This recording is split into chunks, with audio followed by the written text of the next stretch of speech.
Welcome to 734 Games, and this is your host, Tom, coming to you from 734games.com and BitChute. And BitChute's my main site, but anyway, we're here to talk about The Last Tinker City of Color. Now, this is a game with a lot of themes, a lot of social themes. Themes like racism and identity politics come into play if you play through the game, in the story of this game. It's actually very well done, although most of the dialogue is in text. So that is one con of this game, is that most of the dialogue is in text, and it starts out very linear. And those are the only real cons of this game that I could see in this indie game. Now, this is an indie game, and I'm playing this on PC. It's available on Windows and PlayStation 4. Now, the graphics are pretty good. I have not played the PlayStation 4 version. Oh, it's also available on Linux, and I played it on Linux, and in Linux it looks pretty good. And of course, the video you're seeing, the footage you're seeing, is on Windows. And this is a good-looking game with some decent mechanics. It's a lot of fun. I enjoyed it, and it's an all ages title. That means this is a title you could get for your kid. And if you're playing it on a console, it's on PSN, and that's where you can pick it up. The game is not very expensive at all. It's actually very inexpensive. The game's about $10, and it's by Mimimi and Dedalic Entertainment. And I really enjoyed the color palette of this game is actually very easy on the eyes. I enjoyed the graphics. What really stuck out in the game as far as graphics is the textures. Now, the gameplay is very solid. It's a lot of fun. Although you can play this game on PC with a controller, and it's a full controller support. Runs great. Although for some reason on Steam in Big Picture mode, the game said that it didn't have full controller support. But when you turn the game on, a menu comes up and it says full controller support. At least with the Xbox controller. I never tried it with the PlayStation 4 controller, so maybe that's what Steam means, is you don't have, you at least with a DualShock 4. Now, the game itself has where the game really sticks out as far as graphics is the textures. The textures are really beautiful. The world is supposed to be built with construction paper and paint, and when you play the game, it actually looks like it. I mean, it actually looks like construction paper and paint that you're walking through a world, especially on the PC version. When you put all the settings to ultra or whatever, or the highest settings the game will go. The game looks really good, and it's as far as gameplay, the gameplay is fun. Now, then the combat in the game is melee combat. It's third person melee. So that's basically what you have. And if you're a parent and that's a problem with you, the Tinker basically he punches and kicks his enemies, and he throws projectiles at them, basically color projectiles, paint projectiles. So that's how the combat in the game is done. And it's an all ages game, but if you think that's too violent for your kid, then maybe that's not the game for you. Although you're not going to see any blood, or you're not going to see characters get knocked out. Basically, characters when he beats up a character, they take a knee or whatever, or they disappear. And that's basically how the game works.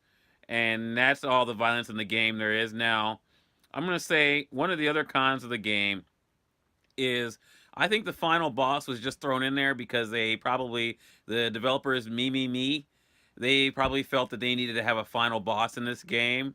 And they really didn't. They could have went without one, or they could have probably maybe put a little bit more thought into the final boss. But other than that, I mean, the game is a lot of fun. The journey is worth getting to the end, and you'll enjoy the theme of the game, especially for your younger ones. The game has a really good theme, and it's like anti-racism and identity politics. It's basically the game is about getting along with your fellow neighbor, and even if you're different, just accepting everyone else for their differences. So I mean, the game has a really good theme, a healthy theme, and the characters are really personable and well done. And I mean, obviously the game was done on a budget because they have a narrator who appears at the beginning, a voice narrator, a professional voice narrator who appears at the beginning of the game and at the end of the game. But you really don't hear him throughout the game besides the beginning and the end. And that's probably because of the budget of this game. it's an indie game, but it's a very good indie game, and it gives you the feel of a AAA platformer. I give this game, I would say an 8.3. I'm gonna give this game an 8.3 out of 10, and just because I mean it's an indie game, and you know I like showing you guys the indie games. Indie games are great, and I think that's really gonna keep the industry going. I think this a lot of this always online, you know, microtransactions garbage is really bad for the industry. You know, that's another pro to this game. There are no loot boxes in this game, and there are no microtransactions. So I mean, that's a plus right there. You know, this is a simple game. You buy the game, you download the game, you play the game. That's it. Just a fun game, fun for the whole family. And that's it for this episode of 734 Games. I hope you've enjoyed this broadcast. If you do, you can give me a tip down, you know, you down there on BitChute, or you can, if you're on WordPress, you can, click one of the advertisements or whatever. But my main site is BitChute. I donate to BitChute. Well, I'm a bronze, contributor. I started on BitChute. I basically registered for BitChute when it started out, but it took a while. They didn't have the bandwidth to let everybody post videos. Now they are. It's a great site. You should check it out. It's like YouTube, except better. And that's pretty much it. This is your host, Tom, signing off. 734 Games, where gaming lives. Tinker World, a place where everything can be built from basic materials, as long as the idea behind it is strong enough. From ancient forests to bustling cities, all is crafted with nothing more than color, paper, and glue. Even small pets, or giant ones. Paint is produced in the City of Colors and brings life to the inhabitants of Tinker World. Everybody has a favorite shade, which makes them individual. But now, the city is in danger.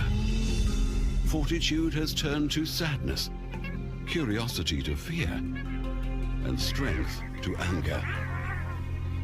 People have divided the city into districts, even starting to hate other colors.